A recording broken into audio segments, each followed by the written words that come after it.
Welcome back to the second episode of CLIC Connect in its new format. It is an honor to have Mr. Alan Reay, the founder and president of Atlas Hospitality Group, on the show.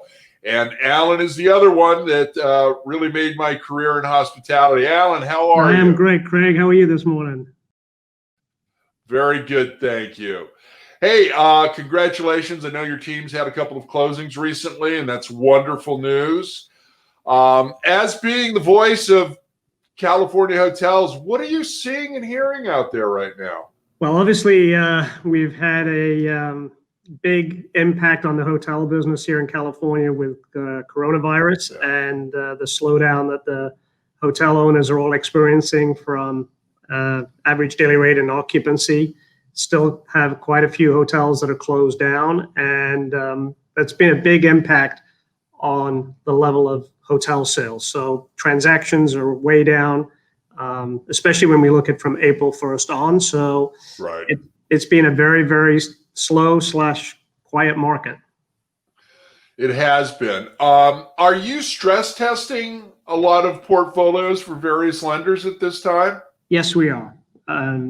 We're going in and consulting with a number of lenders to look at their hotel assets. Right now, not a lot of distress on that side with the conventional lenders, but definitely more stress on the CMBS side. But with the conventional lenders, just because they've been able to work with borrowers in a fashion of deferring or even forbearing loan payments, has really reduced a lot of pressure on those owners. Yeah, I couldn't agree more with you. Speaking of CMBS, Alan's been instrumental, and he's one of the founding sponsors of the California Lodging Investment Conference.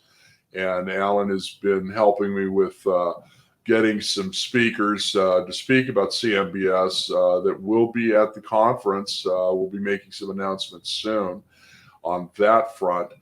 Alan, what are you seeing for loans? I mean, are you still doing mainly SBA lending right now on the deals that you're closing? Are they easier to work with right now? It's not as much like certain community banks are really more relationship driven, and they're really ratcheting up their requirements for those people.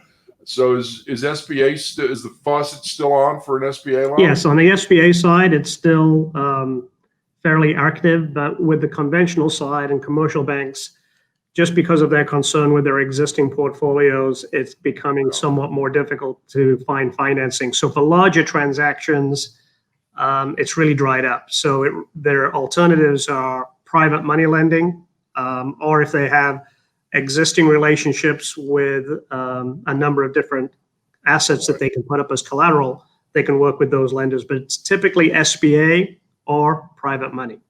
Okay.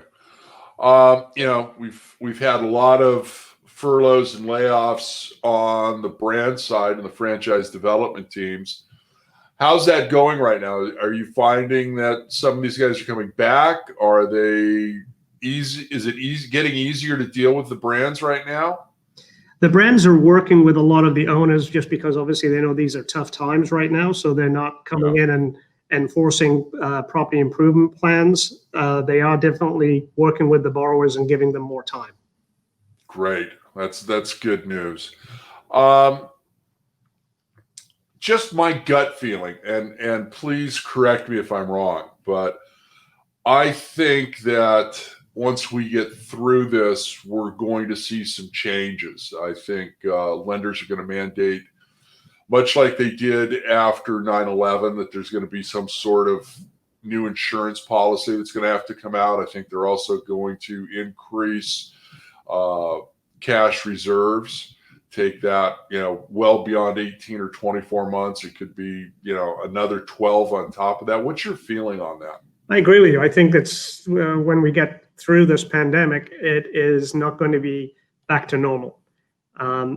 Quite honestly, I don't know which insurance companies are going to be able to come up with an insurance policy for another pandemic. But in 30 years of doing this business, I'll have a lot of questions from buyers and lenders on what's going on with the franchise, what's going on with new supply, but I've never, ever had anyone ask what happens if we get hit by another pandemic. So I think lenders are going to look at that, appraisers are going to look at it, and buyers are going to take that into consideration. And I think that that's going to have a impact on pricing going forward, on cap rates, and it's definitely going to have a big impact on expenses, no question. Yeah, no, I agree with you. I mean, after 9/11, look at the Anaheim resort area and, parts of San Diego and other parts of the nation, where terrorism insurance, was mandated. The lenders, and that was, the expense was astronomical on that year one. I don't know if that really dissipated any, in the following years, but, I think there's got to be some sort of meeting of the minds between the lenders and the insurance carriers. I really feel that that's going to be part of the program. And you're right. I think those pricing, changes are also going to be applicable there.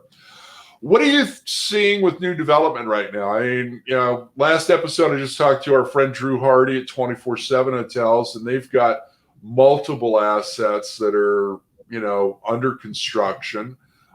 From Sacramento down. Are you seeing any delays on that, or is the construction pipeline still moving pretty well? Well, it's really a tale of two entities. If you're under construction and have your construction financing, then yes, those deals are moving forward.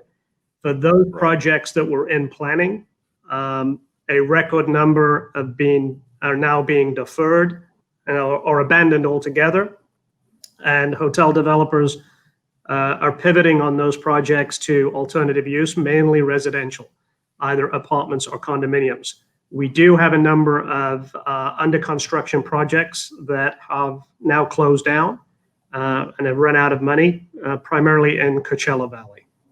Wow. Okay. And we had a project not far from LA Live that, it's been shut down for a couple of years now. Yes. So there were some issues with that well before the pandemic struck. Do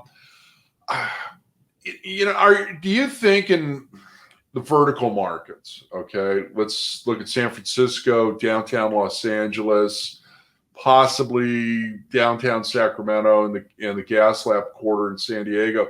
Are these vertical markets going to be impacted similar to New York, with some of the hotels, closing and may not come back? Yes. You think it's going to be adaptive reuse? We're definitely seeing that in San Francisco. Pebblebrook, which is obviously a large publicly traded REIT, has 12 hotels in San Francisco, 10 of which are closed down, and they recently announced there's no plan to open them until March or April of next year.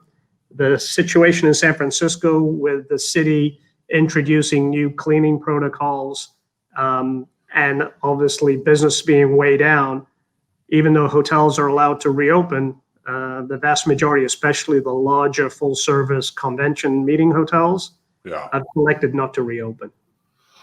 I think that, right now that's probably the prudent thing to do up there. What are you going to do? Run it like a select service, have a grab and go. And you're staying in a big full service box for the amenities there. So,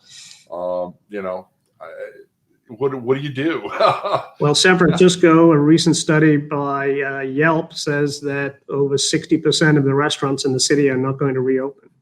Wow. And most hotels, and Pebblebrook being one, have opted to close down all of their restaurants inside the hotels.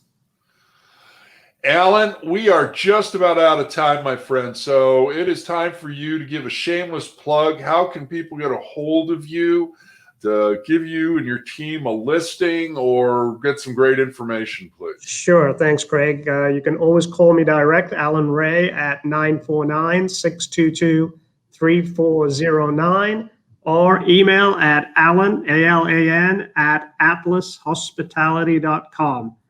And see you all next year at CLIC. Thank you, sir. Yes, you will. March 4th, JW Marriott, the crown jewel of the Anaheim resort area. Thank you, everybody. We'll see you in the next episode. And Alan, you've got an open invitation to come back on the show anytime you want. Thank you. Thank you, Craig.